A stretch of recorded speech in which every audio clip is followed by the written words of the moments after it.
Hello everyone, welcome back to let's crack CUET PG.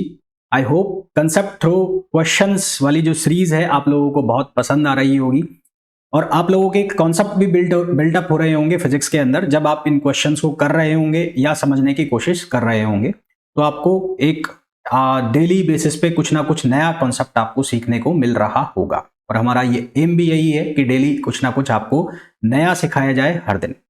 तो इसी series में आज का जो ये एपिसोड है, आज का जो लेक्चर है या वीडियो कह लीजिए, थर्ड वीडियो है और इस वीडियो में हम क्वेश्चन डिस्कस करेंगे किसके, थर्मोडायनेमिक्स के।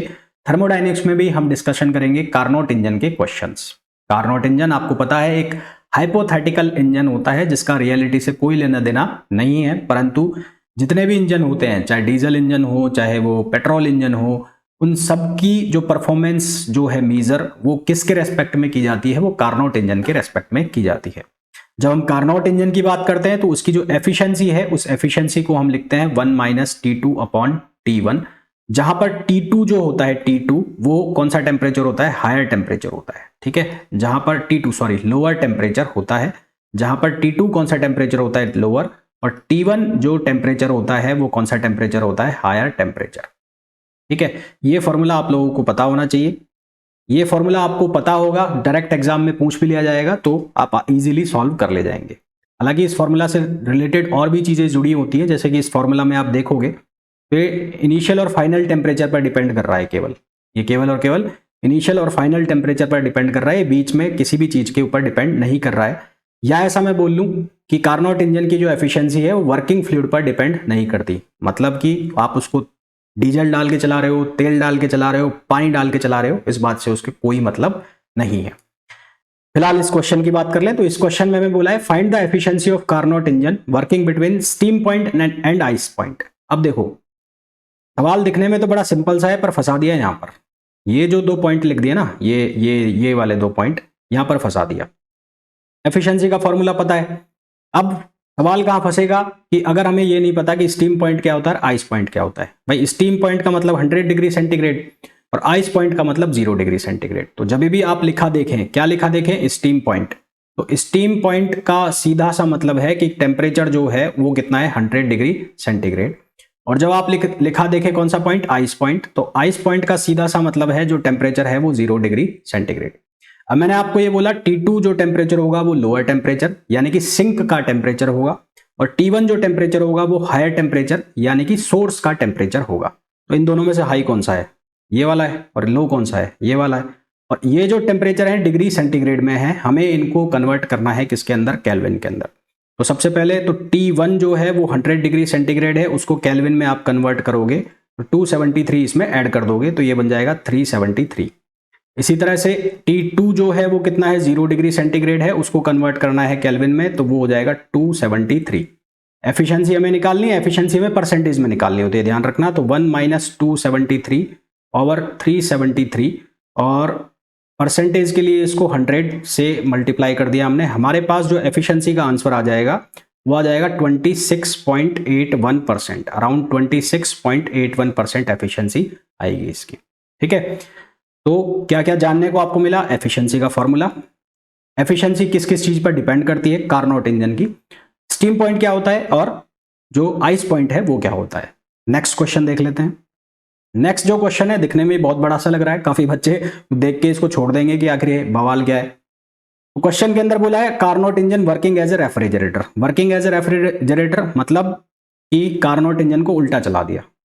मेरा मतलब क्या है बोलने का, अगर मैं बोल रहा हूं रेफ्रिजरेटर तो ये कार्नोट इंजन इस तरह से काम कर रहा होगा, ऐसे ऐसे, यहां से हीट जा रही होगी इसको और यहां सप्लाई हो रही होगी। तो यहां टेम्परेचर हो जाएगा वो लोअर टेम्परेचर और यहां का जो टेम्परेचर हो जाएगा वो हाई टेम्परेचर। तो यहां पर T2 ग्रेटर देन क्या हो जाएगा, T1। अगर ये Q1 है तो ये Q2 है, तो Q2 जो हीट रिजेक्ट हो गई, Q2 तो वो कौन सी हीट होगी, जो हीट रिजेक्ट होगी। Q2 कौन सी हीट होगी, जो रिजेक्ट होगी, और Q1 कौन सी हीट होगी, जो हीट क्या होगी, सप्लाई होगी। Q1 क्या होगी, हीट जो सप्लाई होगी। ठीक है, तो रेफ्रिजरेटर खुद तो काम करता नहीं है, आपको पता है। उसको काम कराने के लिए क्या दिया जाती है, बिजली दी जाती है। तो बिजली दी जाएगी यानी कि इसके ऊपर काम किया जाएगा। तो W जो होता है यहाँ पे वर्क डन, उस वर्क डन की वैल्यू क्या होगी, Q2 - Q1, ये हायर ये लोअर, इसमें से इसको माइनस कर दिया। हमें क्या बोला है कि ये कार्नोट इंजन है, ये रेफ्रिजरेटर की तरह काम कर रहा है। तो अगर ये रेफ्रिजरेटर की तरह काम कर रहा है और इसके टेम्परेचर की जो लिमिट्स दी है वो दी है, यानी कि 260 केल्विन और 300 केल्विन। तो T1 सीधी सी बात है, वो कौन सा हो गया 260 केल्विन, और T2 कितना हो गया 300 केल्विन। तो यहां पर T1 की वैल्यू कितनी हो गई 260 केल्विन, और T2 की जो वैल्यू है वो कितनी हो गई 300 केल्विन। रिसीव्स 500 कैलोरीज, यानी कि Q1 की जो वैल्यू है वो 500 कैलोरी दे रखी है, of heat from the reservoir at lower temperature. Calculate the amount of heat rejected, यानी कि Q2 की वैल्यू निकालनी है। अब सबसे पहली चीज ये ध्यान रखना, अगर कार्नोट इंजन है तो कार्नोट इंजन के केस में इक्विलिब्रियम की कंडीशंस होंगी, यानी कि वो एक रिवर्सिबल सिस्टम होगा। तो यहां पर आप लिख सकते हो, क्या लिख सकते हो, Q1 upon T1 equals to Q2 upon T2। आपको क्या निकालना है, आपको निकालना है Q2, तो यहां से क्या बन जाएगा, ये बन जाएगा T2 upon T1 into Q1। ठीक है, तो T2 जो है उसकी वैल्यू कितनी है, उसकी वैल्यू है 300, और T1 की वैल्यू कितनी है 260। तो ये है 300 और ये है 260, और Q1 कैलोरीज में दे रखा है कितना 500। तो यहां से आपके पास किसका आंसर आ जाएगा Q2 का, और Q2 का जो आंसर आएगा वो आंसर आना चाहिए आपके पास 576.92। 576.92 ये आपके पास कैलोरीज में आंसर आना चाहिए, क्योंकि कैलोरी में दिया हुआ है।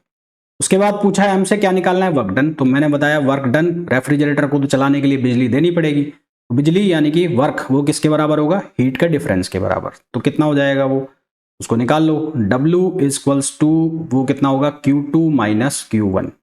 तो Q2 की वैल्यू कितनी आ गई 576.92, उसमें से हम माइनस कर देंगे किसको 500 को, तो हमारे पास आंसर आ जाएगा 76.92 कैलोरी में, 76.92। इसको जूल में अगर आपको बदलना है तो जूल में आप बदल सकते हैं, एक कैलोरी इक्वल्स टू 4.818 जूल। ये भी डायरेक्ट क्वेश्चन बन जाता है कि एक कैलोरी में कितने जूल होते हैं। तो आज के जो वीडियो में, आज के एपिसोड में ये दोनों क्वेश्चन, और होपफुली इन दोनों क्वेश्चन की हेल्प से आपके जो कॉन्सेप्ट्स हैं वो बिल्टअप हुए होंगे। डेफिनेटली ये जो सीरीज है आपके लिए बहुत ज़्यादा हेल्पफुल होनी चाहिए। तो अगर आप लोग फिजिक्स से प्रिपरेशन कर रहे हैं CUET PG एग्जाम के लिए, और आपने अभी तक हमारे चैनल को सब्सक्राइब नहीं किया है, तो प्लीज़ चैनल को सब्सक्राइब कर दीजिए। हमारा जो टेलीग्राम चैनल है लेट्स क्रैक CUET PG, इसे भी आप ज्वाइन कर सकते हैं। यहां पर भी आपको डेली कुछ नई अपडेट्स देखने को मिलेंगी। तो आज के वीडियो में इतना ही, मिलेंगे कॉन्सेप्ट थ्रो क्वेश्चन के एक और वीडियो में। Till then, thank you, bye bye.